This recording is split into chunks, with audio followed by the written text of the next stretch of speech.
సుబ్బు గారు సోలో బ్రతికే షో గట్టు వచ్చి 3 సంవత్సరాలు అయిపోయింది. ఆ సినిమా మంచి హిట్ అయింది. కరోనా టైంలో కూడా బ్లాక్ బస్టర్ హిట్ కొట్టారు. ఎందుకు ఇన్ని సంవత్సరాలు మీరు గ్యాప్ తీసుకున్నారు అంటే ఫస్ట్ అయితే 1 year అంతా మా మదర్ డిప్రెషన్ లోనే ఉన్నాను. తర్వాత మన డైరెక్టర్ మారుతి గారు, రాజసాబ్ డైరెక్టర్ మారుతి గారు, ఆయన వల్లే నేను డిప్రెషన్ నుంచి బయటకు వచ్చాను సార్. ఆయనతో 1 year ట్రావెల్ పట్టి మళ్ళీ నేను మనిషి అవ్వడానికి 2 years పట్టింది సార్. ఈ కథ రాయడానికి 1 year పట్టింది సార్. తర్వాత అంటే లైన్ గా అప్పుడు చెప్పింది ఆ టైంలో చెప్పాను సార్ కూడా ఫుల్ ప్రెజర్ కథ అయిన తర్వాత.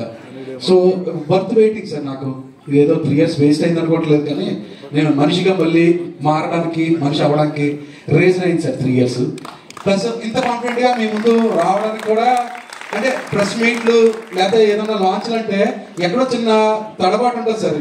ఇది ధైర్యంగా ఫేస్ చేయలేము కంటెంట్ బాగోకపోతే, కానీ ఇంత కాన్ఫిడెంట్ గా మిమ్మల్ని ఫేస్ చేయడానికి 3 years పట్టడం నాకు హ్యాపీగా అనిపించింది సార్.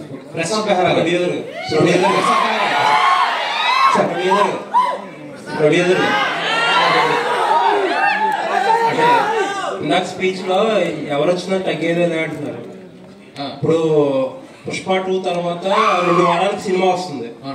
వాడు చూస్తే ఒక 600-700 లాగేటట్టు టికెట్ ప్రైస్ ఎక్కువ పెట్టి 2 వారాల తర్వాత అంటే ఆడియన్స్ అందరూ అప్పటికే గట్టిగా స్పెండ్ చేసి ఉంటారు. 2 వారాల్లోనే మీకు మళ్ళా ఒక 200-300 తీసుకోవడం అంత ఈజీ అంటారా కష్టం అంటారు? సినిమాలు చూస్తున్నంత ఇవాళ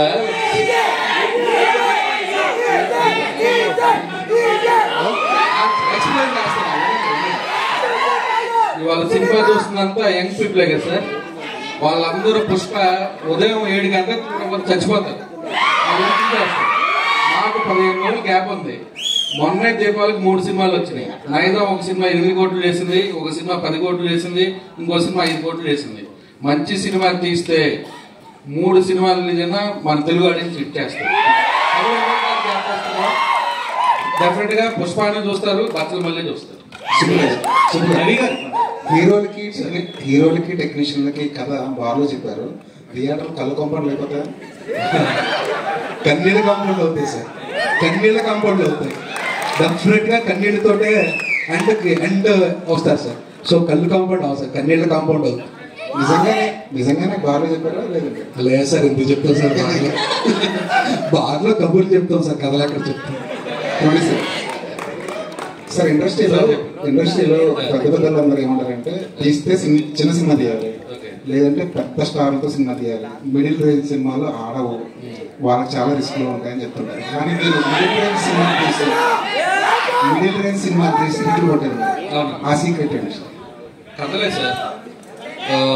బచ్చలపల్లి అనేది ఒక డిఫరెంట్ కథ. ఒక చిన్న తెలుగు మాస్టర్ వెళ్ళి ఒక సొసైటీని ఎలా చేస్తున్నా ఒక హానెస్ట్ గా చెప్పాను. సామజర్గం అనేది ఒక కొత్త పాయింట్తో ఎంటర్టైన్మెంట్.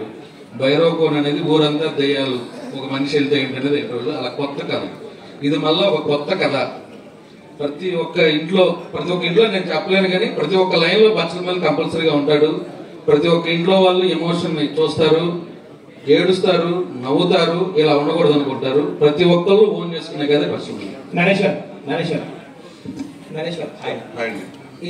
ఈ క్యారెక్టర్ చాలా టిపికల్ క్యారెక్టర్. ఇది చాలా డిఫరెంట్ క్యారెక్టర్. ఆయన చూసి రాసుకున్న క్యారెక్టర్. అండ్ ఒరిజినల్ గా కూడా మచ్చలపల్లి ఉన్నాడు, మీరు కలిసారు కూడా.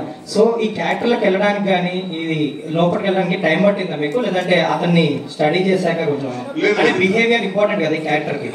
అంటే నేను అతను బచ్చలపల్లి ఒక క్యారెక్టర్ ఉందని తెలుసు, దాని ఇన్స్పిరేషన్ తీసుకుని అతను చేసిన అంటే ఇన్సిడెంట్స్ ఏంటి లైఫ్ లో అతను చేసుకున్న ఎన్ని నన్ను కథగా చెప్పారండి.